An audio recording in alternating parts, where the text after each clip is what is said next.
Hi, my name's Sam. I'm from TCS Custom Woodworks. Thank you for joining us. We are here showing off our new plate joining jig. I have been getting calls and emails and texts from everybody around the country and even from builders across the world asking for a plate joining jig that would be similar to the one that LMI used to make. We have our own twist to the plate joining jig. I decided to go slightly traditional with this method.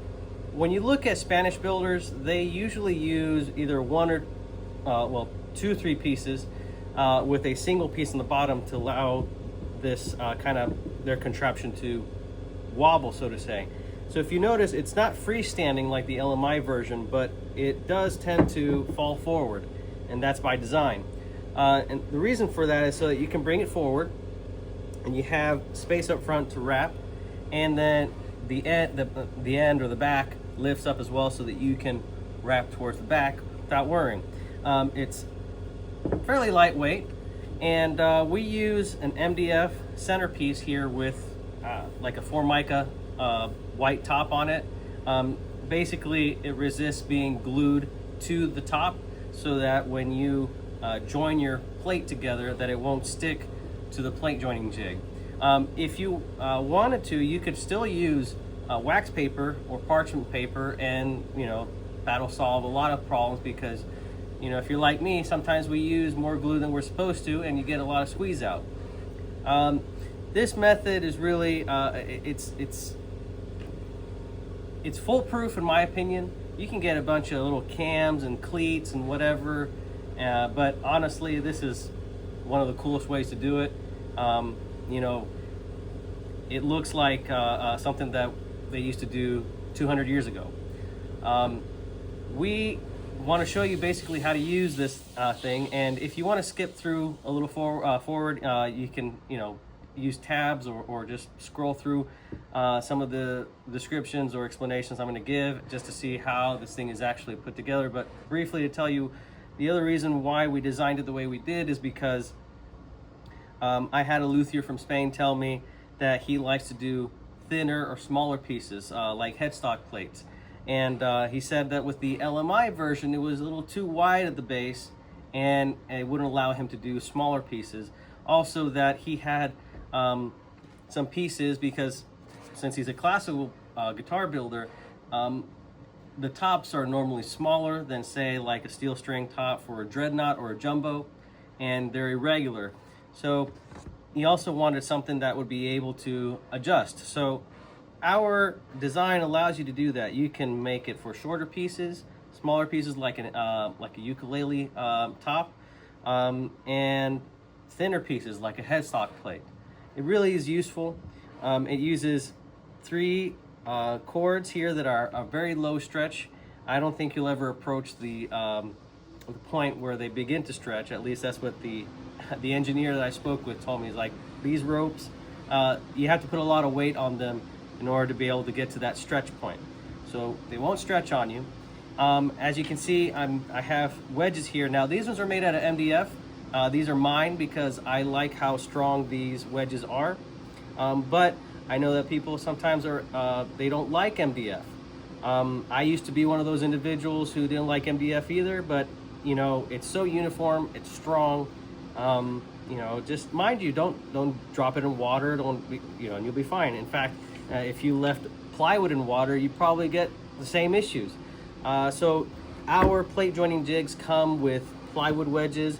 You can, upon request, get some MDF ones. I think they machine better. I think they're stronger. They're a little heavier, but that's fine. They'll do the job. So I don't want to make this video too long. So I just want to show you an example. Like, here's a classical guitar top. It's made out of cedar. I don't remember where I got this from. I think this is one of the very first pieces I ever bought when I got into this maybe 12 years ago. And you get pieces like this too. They have a notch. That's the beauty of this plate, is that of this plate joining jig, is that you can adjust it depending on the sizes of soundboards you have. So basically, how you use this is very similar to the LMI version. You may have already seen that with Robbie O'Brien. but I'm just going to give an example of how ours works. So you're going to take your plate or your soundboard, and you're going to put it right. Let's say you've done your gluing and everything. I'm going to flip. There you go. You've glued. You've put glue. Don't go to town putting glue. You know, you just need just enough. But you know, if you want to put some wax paper, parchment paper, that helps. And then kind of stagger them just a little bit so you can truly find your center line. Because if you put it together where they're perfectly aligned, sometimes the growth rings are so tight you will not be able to see where the seam is. So it's just a good idea, it's good practice just to stagger the top a little bit so you can kind of locate where your center is. Once you've done that, you're going to get your top part here, like so, and you know, lay it on there, right? And you're going to do your best to align the top beams with the bottom beams. It's not a perfect science, so you know, if you need to square it up a little bit, you know, loosen the screws and tighten these beams up, go for it. That's perfectly fine. You're going to get one of these ropes. You have about 10 feet of rope. I think that's more than enough, all you need. And what you're going to do is you're going to come here, and some people like to do it loosely. I like to give it a little tension. You know, that just means I have a little tighter of an action going on when I put the wedges in. And you're gonna just do a figure 8. Oh, that's embarrassing. All right, I'm gonna do this. Sorry. I've never done this on camera, so I'm just gonna blame you guys for it. I just tighten it up like that. Try not to slide too much. Come over. Do the same thing again. I like to get the loop under this edge a little bit so that when we put pressure, it's not pulling from here and it could potentially get loose, but I like to get it down under as much as I can. And here, so basically you're going to do that twice, and then you're going to come in here. We're going to show you some B-roll at this point. You'll still hear my voice. Where I come in and the last loop, I come down on that little screw that we have below, and then I'm going to come into the cleat and loop it all around so it has some great tension there. And basically wash, rinse, and repeat. Okay?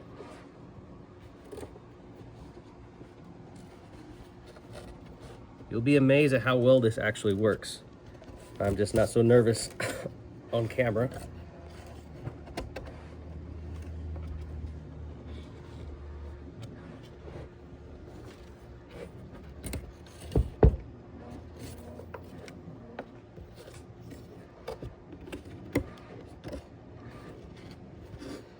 Okay, again, come loop down into the cleat, tighten it, very good, and here's the last one.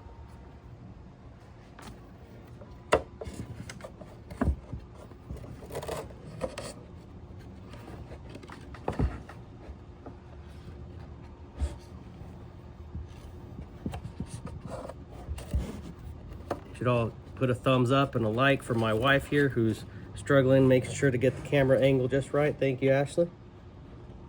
Some of you might actually have been spoken to Ashley over the phone. She's what you would call here the boss. All right, so last piece. All right, so you got it wrapped and everything. Now you got to get your wedges. Start in the middle, you can start on the side, however you want to. And really what you're trying to do is get under all of the loops, right?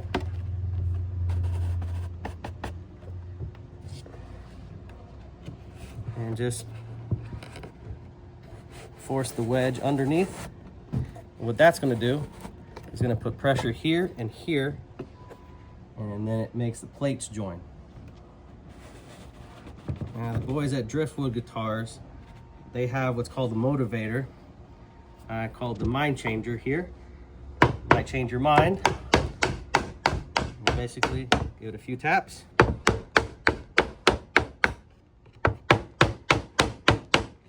And you're basically done. There's plenty of tension on that. If you feel like giving it more, you can.